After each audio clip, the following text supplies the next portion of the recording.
What's the one thing that you can change in your technique that will improve your riding immediately? Let's find out.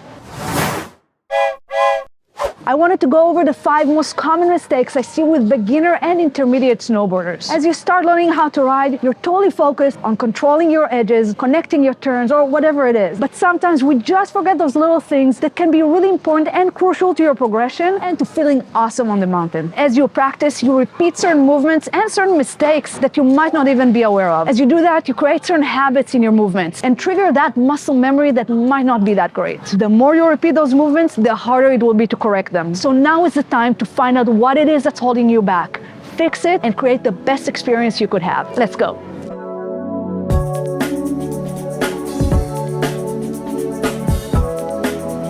One of the most common mistakes is your overall body position, mostly bending over at your hips. It's a bit more common on the toe edge because riders try to reach forward to the snow uphill. But sometimes I see it on the heel edge as an attempt to maintain balance.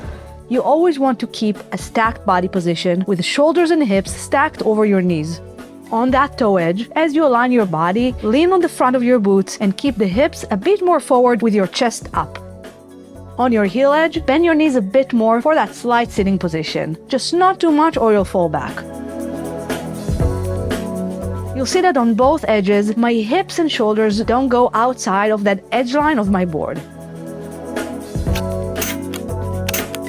You also want to make sure that you keep your knees slightly bent. If your knees are straight, you can't really generate energy moving out of a movement, or even just inconsistent terrain. You also can't absorb energy in jumps, which can later hurt your knees and back. As you're adjusting your body position, make sure you keep your head up. And I say this in all my tutorials. You go where you look. Staring at your board is not really going to help you. So keep your head up and look where you want to go. That way you'll be able to spot any issues with the terrain and see other riders around you. Another common mistake is leaning too much on your back foot. And I see this also with non-beginners.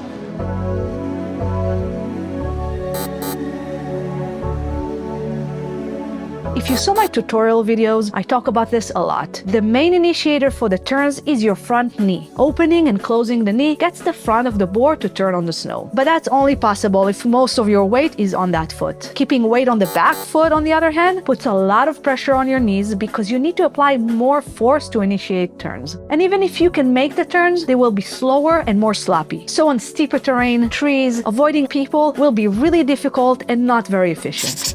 Now I know that especially for beginners, leaning on that front foot can feel a little weird, scary, and unnatural. One thing that can help you is as you start riding, reach with your front arm a bit forward above the nose of the board. This will move the energy and the momentum of your body to the front. Try to practice this on flat. Move your weight to the front foot and try to open and close the knee. You should see the front of your board sliding a bit to the direction you're trying to turn. This is the start of every turn. The third problem I see is moving your arms to the opposite side of your lower body. Again, this is a habit that just kind of sticks with you. So I see this a lot with intermediate riders. This opposite movement of the upper body in your turns might feel like it's a good way to keep yourself centered. After all, we walk and do many movements like that. But in snowboarding, this twist you're creating breaks the flow of the turn and often results in weight moving to the back foot, which you already know is not ideal. Now I'm going to give you a tip that will change your riding completely. As you start going downhill and you're thinking about your stacked body alignment, grab the sides of your jacket. Don't let your arms move at all, but just as one unit with the rest of your body. Very quickly, you're going to feel how your turns just flow better and you use your edges better with each turn. The next mistake is turning too fast, moving from edge to edge. If you're at that stage of linking your turns, it's very possible you're solely focused on turning your board from one edge to another. But as I mentioned in my tutorials, that middle stage of moving downhill with your board flat on the snow is super important and is often being skipped.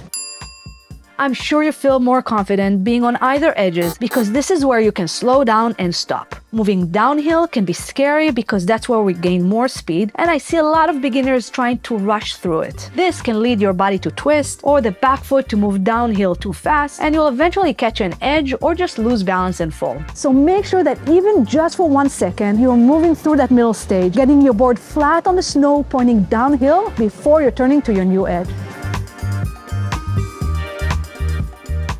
Now here's the problem. You started to learn how to snowboard, and a few weeks forward, you can link your turns and you're feeling awesome. But can you stop well enough for the speed that you're riding? Now I see this way too often, that snowboarders try to avoid an obstacle or a person just because they can't stop in time. Or even worse, they fall on purpose just to not hit that person. Now you can really hurt others and of course yourself, and you will always lack that confidence to hit certain areas on the mountain. Try to work on this routine. Take a run doing S-turns, each time starting on a different edge, ending with a complete stop. So start by going traverse on your heel edge, turn to your toes, and as you're turning back to the heels, move straight down to gain as much speed as you feel comfortable and stop on your heel edge. Next, you'll start on your toe edge.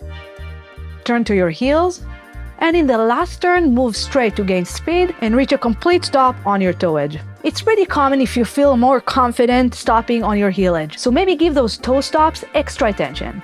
Guys, it's really going to be helpful if you have one of your friends take a video of you, even just for a few runs. Then go over the stuff I mentioned and see if you can spot anything in your riding that you can improve. You can find everything I talked about more in details in my tutorials, so make sure you check it out and have an awesome time riding. See ya!